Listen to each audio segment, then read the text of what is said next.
Hi BookTube! My name is Sarah and welcome to the Bookish Knitter. Today I'm coming to you with a tag video. Happy Tuesday everybody. So I was tagged this weekend that just passed by the lovely Melissa over at Libraries and Labradors. I will leave a link to her video in the description box below. And this is for the Rootin, Tootin, what is it? The Rootin, Tootin, June on the Range tag.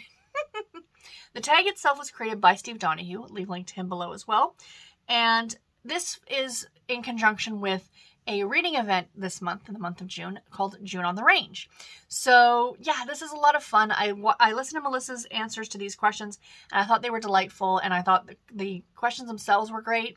So yeah, here we go. I'm going to answer these. These are not book related. These are more like, these are the kind of tag questions that Steve always likes, like those ones that kind of get into you, like ask you more slightly personal type questions. So these are a lot of fun. So question number 1 is, away out west, have you ever been to the American West? And the answer to that is no. It's on my list. A dream trip, one of those if I won the lottery kind of an idea, would be to travel by car from like New York to Los Angeles or something like that, or do Route 66. You know, go to some of these places like Colorado and Montana, and I want to see Texas, Arizona, you know, like I would love Vegas. I know Vegas is Vegas, but I want to just see Vegas. I have no interest really in going to gamble. I just want to see it once. It's one of those places where I think that, you know, you just want to go once to see the gaudy spectacularness of it, and then you're good. But yeah, I do want to travel out there. I have traveled a lot in the US. I've gone up and down the eastern seaboard, but not anywhere further, you know, west, if you will. Question number 2 is Dry Gulch. What's the smallest town you've ever visited, and how small is your town right now? I don't know what the smallest town I've ever visited is. Again, we've traveled quite a bit. You know, I've driven through a lot of small towns. And, you know, but to actually stay somewhere and visit, that's just not, you know, not what we really have. I mean, I guess you consider, I can't remember the name of the town, but my grandparents had a cottage just outside of Peterborough, Ontario, Canada. And it was on the lake, and that little community was very small, I would say. So maybe that, I don't know, but I don't know what the community or the town was called. Now, as how small my town is now, I live outside of Toronto. Now, Toronto has a population of over 2 million people, so it's kind of big. But our local, like we're in the suburbs, I think I looked before I shot this video, it's something like 120,000 people in this little town that I live in. I mean, little town, it's getting quite big. We've been here for 40 years. My parents bought the house like 40 plus years ago, and it was a much smaller town when we moved in, much smaller. Like, to see the growth of this place, like where our house sits now, behind us used to be nothing but cornfields, and now it's nothing but houses, which is kind of sad. And, you know, one way I do see that it's good for the, you know, to, you know, improve and this and that and the other thing, but on the other hand, the losing of the green space is sad. You know what I mean? But anyway, so yeah, question number 3. Where the buffalo roam, have you ever seen an American bison in person? At the zoo, I think is the only place I've seen that. And then they have a couple or questions. Or, what's the largest hooved animal you've ever seen? I don't know. I love Melissa's answer. This was like a giraffe. And again, I've seen one of those at the zoo as well. And number 3, or the third little part is, do you have evidence that you live near coyotes? I don't have evidence of it. Melissa actually posted like a video. You could hear the coyotes howling, which was very cool. But where we used to live, which was actually more in towards the city, there was a wooded area. And when we moved in, you know, you get talking with the neighbors in this apartment complex. And, you know, they noticed that I had cats. My cats do not go outside. I've discussed this before. And they're like, make sure your cats don't go out because there are coyotes. Like in this forested area close to us, like people have lost their dogs, they've lost their cats, you know, it's very sad. And there was one night I remember looking out my window, and there was a coyote like walking through the parking lot. And I mean, again, this is just outside of Toronto. Like this wasn't up, you know, like this was in the city, very, very close to a major highway. But they live where they have to live, right? We are the ones encroaching on a lot of their areas. So, you know, it's interesting. And it was very cool to kind of see one in person, like through a window. but also very terrifying too, as well. Number 4, Old Doc Frey. What's your history with Westerns, novels, TVs, movies? So, I am, again, cowboy romances, that's my history with books. As for TV and stuff like that, not really anything that I watched on television. I didn't watch, like, even the Waltons or anything like that growing up. But, a favorite movie recently, well, not a favorite movie, but a movie I enjoyed quite recently, pre-pandemic. My father was actually still alive. We all went to the theater to see it. I think, was it The Magnificent Seven? It was a remake of an older, I think Chris Pratt was in it.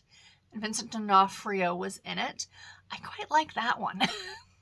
Again, Chris Pratt was in it. So, but I mean, like, I'm not someone who would hunt out Western movies or anything like that. But I love my cowboy romances, but I think maybe next year I will challenge myself to read Lonesome Dove. We shall see. Next one is number 5. Diamond Little at the Rialto Saloon. What's your relationship with alcohol? Ever had a friendship with a bartender? So I am not much of a drinker, mainly because of the medication that I take. I can't really inebriate as much as I'd like to, but I do like the occasional drink. I am a very, very much a lightweight. The joke is I can sniff the bottle cap and I'm good for the rest of the night. I prefer craft beers. I am a beer drinker. That's, wine, all that I have no interest in, to be completely honest. I like craft beers. I think they're fantastic when I do indulge. And have I ever been friends with a bartender? Not to my knowledge. I didn't frequent bars a lot growing up. We had a bar on campus in college, and you could drink at 19 here in Canada. And because of my birthday falling in March, I was always older than the rest of my classmates. So I actually hit 19 before a lot of the rest of them did. So they would all be in the library studying, and I would be in the bar for karaoke day. My college education was fantastic. Next up, number 6, The City Slicker from Back East. What do you consider the best Western you've ever read? So again, I have not read a ton of Westerns at all, like not a traditional Western. But, if you want a cowboy romance, one of my favorite cowboy romances, and I talked about this in the June on the Range, event TBR, was Smooth Talking Cowboy by Maisie Yates. It is fantastic. Fantastic. Next up, The Man with the Badge. Have you ever been in charge of other people? What's the most authority you've ever handled? Would you be good at it? No, I am not in charge of anybody else, unless you count the cats. I have no interest in being in any kind of a manager role. I think I'd be okay with it, but I don't want that responsibility. I'm going to be honest, guys. I work because I have to. I work because I need to pay bills. Don't get me wrong. I enjoy my job. I really do. I'm very fortunate. There's not a lot of people that actually enjoy what they do. But I'm not one of those people where work is like, oh my gosh, work is what I do. Work is what I do to live. I don't live to work, if that makes sense. So it's been asked of me before, you have your yearly reviews or whatever the case may be. Where do you see yourself in 5 years? I am extremely happy being in the same role I am now. If that means that I'm not making a huge pay advance, I'm okay with that because I can get by quite happily. I'm not stressed out. I go in, I do my job, I go home. That's what, you know what I mean? And so there's some insight into who I am that, I don't want, no one has ever been on their deathbed and said, I really wish I'd worked more. I really wish that I had, tried to climb the corporate ladder more. I guarantee you, no one has ever said that. It's probably more of the, I wish I'd spent more time with my family, or I wish I'd spent more time pursuing my hobbies, or finishing that book I was trying to read. You know what I mean? So yeah, anyway, that's just my thoughts on that. Question number 8, The Tombstone Kid. Have you ever fired a gun, been a gun aficionado, been shot? So, I'm not going to get political here at all. Guns are not toys. Guns are not meant for fun. They're meant to kill something or someone. That's what they were developed for. I understand to an extent hunting. It's been explained to me why hunting needs to be a thing. Guns are not toys. Full stop, period. That's my thoughts on that without getting political. And no, I've never been shot. And question number 9. This seems like such a Steve question. It ain't the bullet that gets you, it's the fall. It's like, it reminds me of a phrase my father always said: we get an elevator. You know, because I used to be afraid of elevators. And I'm like, well, what if the cable breaks and we drop? And he used to always say to me, it's not the fall that's going to kill you, it's the sudden stop at the end. As morbid as that is, I found it funny. So how would you ideally like to cash in your chips? So meaning, I mean, and I think a lot of us would say the same thing in our sleep. You know, like no long illnesses, no pain, no none of that stuff, right? But it's not something I really want to think about, because I think about it a lot. Sadly, it's one of the anxiety triggers that I do think about quite a bit, you know, mainly because of my health and stuff like that. So I just try not to think about it. It's all good. It is what it is.